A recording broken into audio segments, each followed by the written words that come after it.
పాతగాడు press meet లో ఏదో వాగుతుంటాడు. అదే అబద్ధం. పట్టింది ఎర్రచంద్రం చెప్తుంటాడు కదా.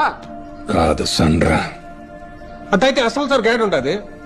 ఏడుండేది బార్డర్ దాటేదానికి సిద్ధంగా ఉండదే. అంత ప్లాన్ చేసి ప్రాణాలు తెగించి అంపించిన సరుకు సండ్రా అంటే ఎట్ట నమ్మేది? అట్లా పంపిస్తేనే కదా ఆ సందనం నమ్మేదే.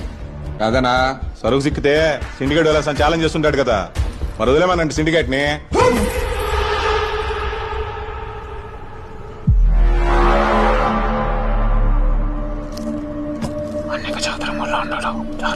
చెప్తాండ కదా అది సందనం కాదని. ఎక్కడం లేదా నీ తలకాయకే? అది సందనం అయితే ఎంత తీరుబాటుగా కూర్చుంటానా నేను? అది ఎర్ర సందనం అయితే నాకు పైసా వాటక్కర్లా. అది సన్రా అయితే మాకు